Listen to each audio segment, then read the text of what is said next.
Good morning students.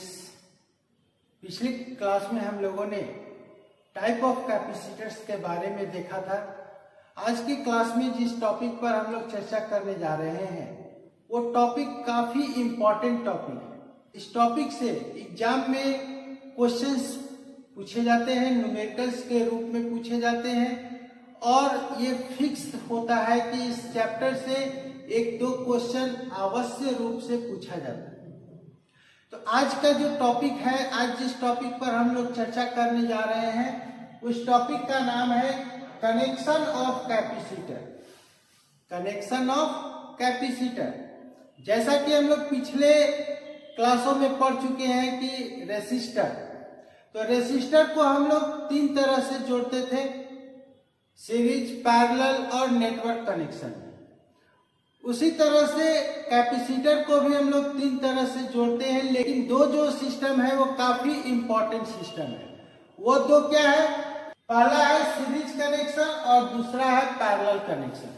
Series connection और parallel connection, जिस प्रकार से रेसिस्टर में हम लोग सीरीज कनेक्शन में रेसिस्टर को जोड़े थे, पैरेलल कनेक्शन में जोड़े थे, उसी प्रकार आज हम लोग यहाँ पर कैपेसिटर को देखें कि सीरीज कनेक्शन में जोड़ने पर क्या होता है, पैरेलल कनेक्शन में उसको जोड़ने पर क्या होता है।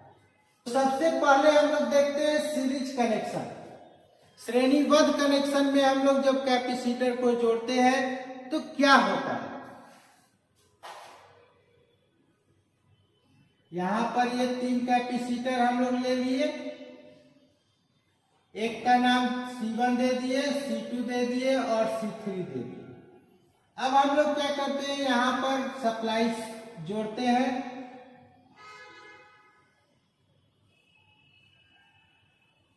तो हम लोग पहले भी पढ़ चुके हैं कि कैपेसिटर जो होता है वो चार्ज होता है और चार्ज को अपने पास स्टोर करता है। कैपेसिटर में जो चार्ज स्टोर होता है उसको हम लोग Q से सूचित करते हैं।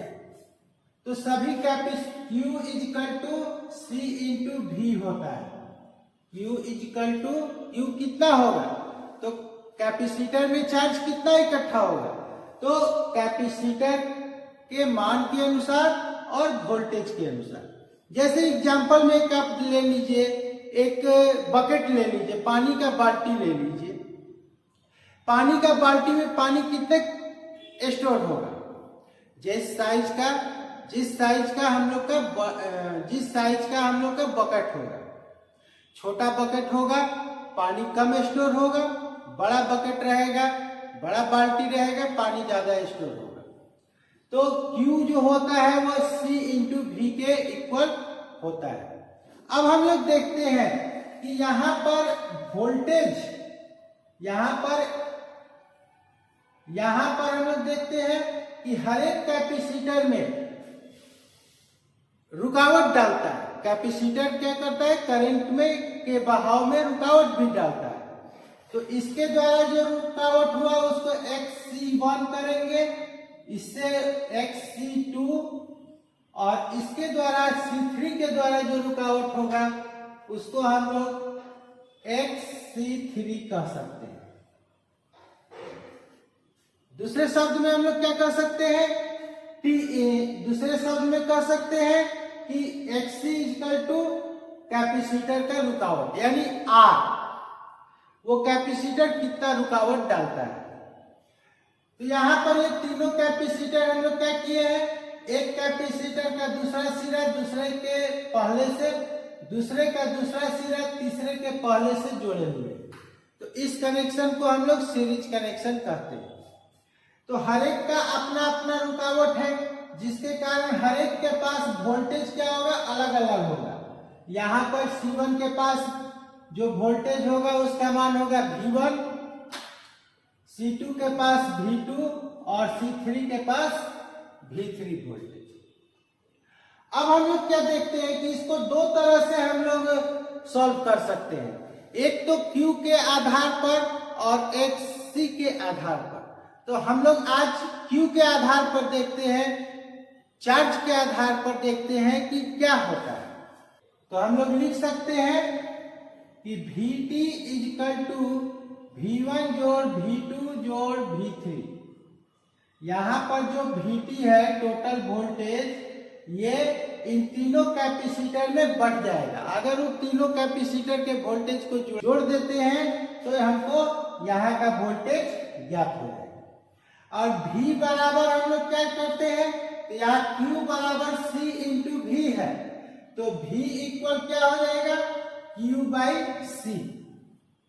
हम लोग अब सभी का मान रख देंगे, तो यहाँ लिख देंगे Q by CT is equal to Q by C1, Q by C2, Q by C3। Q चूंकि सभी में कॉमन है इसलिए ये Q कैंसिल हो गया, बचा 1 by CT is equal to 1 by C1, 1 by C2, 1 by C3। Resistor में जो फॉर्मूला हमको पैरेलल में प्राप्त हुआ था, यहां पर कैपेसिटर में वो सीरीज में होता है। अर्थात कैपेसिटर को यदि हम लोग सीरीज में जोड़ते हैं तो कैपेसिटर का मान जो होता है, वैल्यू जो होता है वो क्या होगा, कम होगा। अगर हम लोग का ये सारा कैपेसिटर का मान एक समान है तो हम लोग इसको कैसे ज्ञात करेंगे, तो CT is equal to C by N। जैसे मान लेते हैं कि ये 20-20 माइक्रोफैराड का 3 कैपेसिटर है, या 30-30 माइक्रोफैराड का 3 कैपेसिटर है, तो 30 माइक्रोफैराड बाई 3 कैपेसिटर है, यानी 3 कैंसिल हो गया तो बचा 10 माइक्रोफैराड। तो 30-30 माइक्रोफैराड का यदि 3 कैपेसिटर है, वहां हम लोग इक्विवेलेंट कैपेसिटर अगर ज्ञात करेंगे तो होगा 10 माइक्रोफैराड। अब हम लोग देखते हैं पैरेलल कनेक्शन में कि पैरेलल कनेक्शन में क्या होता है। तो पैरेलल कनेक्शन के लिए ये फर्स्ट का फिगर हो गया और ये सेकंड का फिगर हो गया। यहां पर ये 3 कैपेसिटर हम लोग लिए, C1, C2, C3। अब क्या करते हैं, इन तीनों को पैरेलल में जोड़ देते हैं। सभी का एक सिरा एक साथ जोड़ दिए और इधर सभी का एक सिरा एक साथ जोड़ दिए। तो ये कनेक्शन हो गया हम लोग का पैरेलल कनेक्शन। अब यहां पर हम लोग क्या करेंगे, सप्लाई से जोड़ेंगे। VT हो गया। अब यहां एक चीज देखिए कि यहां करंट गुजरने का रास्ता एक था, लेकिन यहां पर करंट गुजरने का रास्ता 3 है। या जितना कैपेसिटर लगा रहेगा करंट गुजरने का रास्ता उतना रहेगा। तो यहां पर जो चार्ज होगा उसको हम लोग लिख सकते हैं Q1, Q2 और Q3। अब हम लोग क्या करेंगे कि QT equal to Q1 plus Q2 plus Q3। Q बराबर हम लोग यहाँ पर क्या पढ़े, C इंटू V। तो CT into V equal C1 into V plus C2 into V और plus C3 into V। V सभी में एक समान रहेगा क्योंकि सभी कैपेसिटर का एक सिरा एक साथ जुटा हुआ है। तो अगर 12 वोल्ट सप्लाई इस कैपेसिटर पर मिल रहा है तो तीनों कैपेसिटर का टर्मिनल पर 12 वोल्ट सप्लाई ही मिलेगा। तो V सभी में कॉमन लेकर करके उसको कैंसिल कर देंगे तो बचेगा CT is equal to C1 plus C2 plus C3।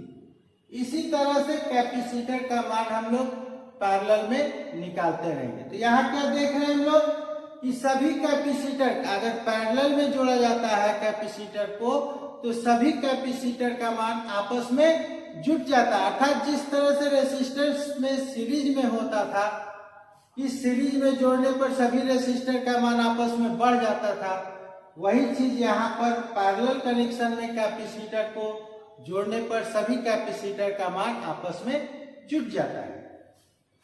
अगर सभी का एक समान मान का कैपेसिटर है तो हम लोग किस तरह से उसका वैल्यू ज्ञात करेंगे। जैसे मान लेते हैं कि यह है हम लोग का 10 माइक्रोफैराड, 10 माइक्रोफैराड और 10 माइक्रोफैराड, तीनों का वैल्यू है 10-10 माइक्रोफैराड। तो हम लोग लिख सकते हैं Ct = L × C। ये डायरेक्ट के लिए है तो यहां पर हो जाएगा 3 × 10 = 30 माइक्रोफैराड।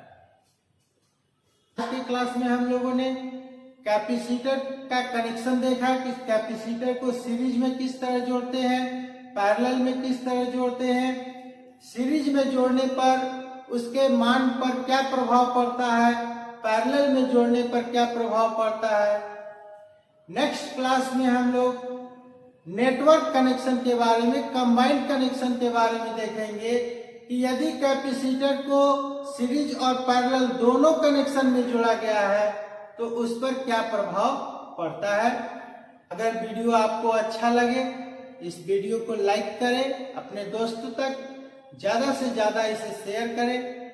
अभी तक आपने अगर चैनल को सब्सक्राइब नहीं किया तो प्लीज चैनल को सब्सक्राइब कर ले, बेल नोटिफिकेशन को ऑन कर ले, क्योंकि इस चैनल पर इलेक्ट्रिकल और इलेक्ट्रॉनिक्स थ्योरी और प्रैक्टिकल का टोटल क्लास अपलोड होगा, जिससे आपको अपने छूटे हुए क्लास को पूरा करने में काफी सहूलियत मिलेगा। Thank you.